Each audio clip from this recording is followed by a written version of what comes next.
What's it like to be a realtor? You've got lots of free time, you can set your own schedule, right? I have to laugh. Sure, you can do that if you don't want to make any money. There are lots of misperceptions about real estate agents, but if you want to be a top agent, you have to put time and effort into it. Just like anything else worthwhile, you have to work at it. I'm Robin Taylor, and this is Real Estate with Robin. When I was a TV news reporter and anchor, everyone wanted to know what it was like behind the scenes because we made it look so easy. The same is true with real estate.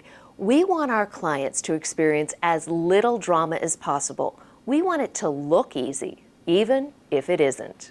When I go to list a house, I look up comparable sales and run the numbers. But it can be a little bit tricky because houses aren't widgets. They aren't all alike. You can have the exact same model and one house backs up to a busy road while the other backs up to woods, and that's going to affect the sales price.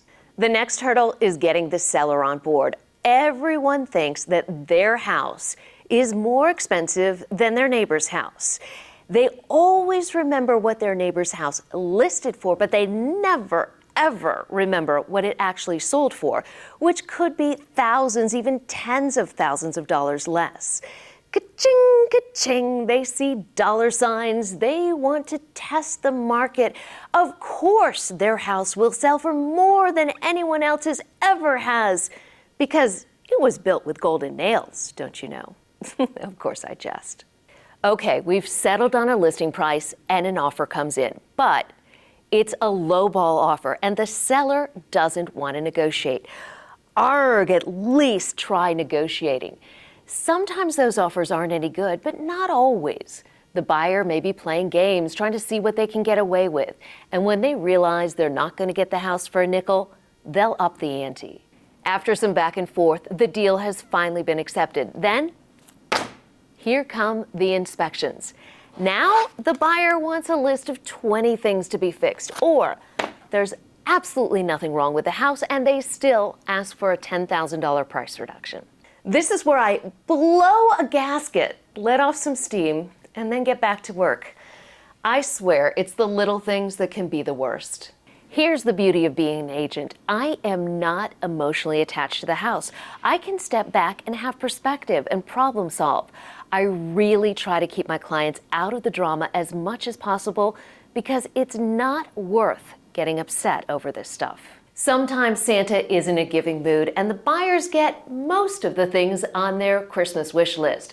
Other times Santa says, these buyers have been naughty, they're not getting a thing.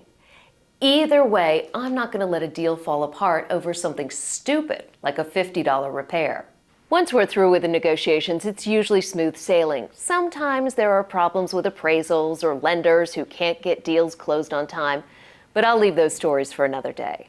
Getting to the closing table is the rewarding part. It is a thrilling day. The buyers are excited because they're getting their new house, and the sellers are happy because they're getting a big settlement check and moving on. It is a win-win for both sides.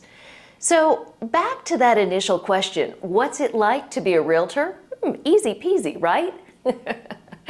It helps to master the art of negotiation and have a good sense of humor to get you through the ridiculous parts. If you've got a house to sell, preferably one that wasn't built with golden nails, give me a call. I'm Robin Taylor, and this is Real Estate Done Right.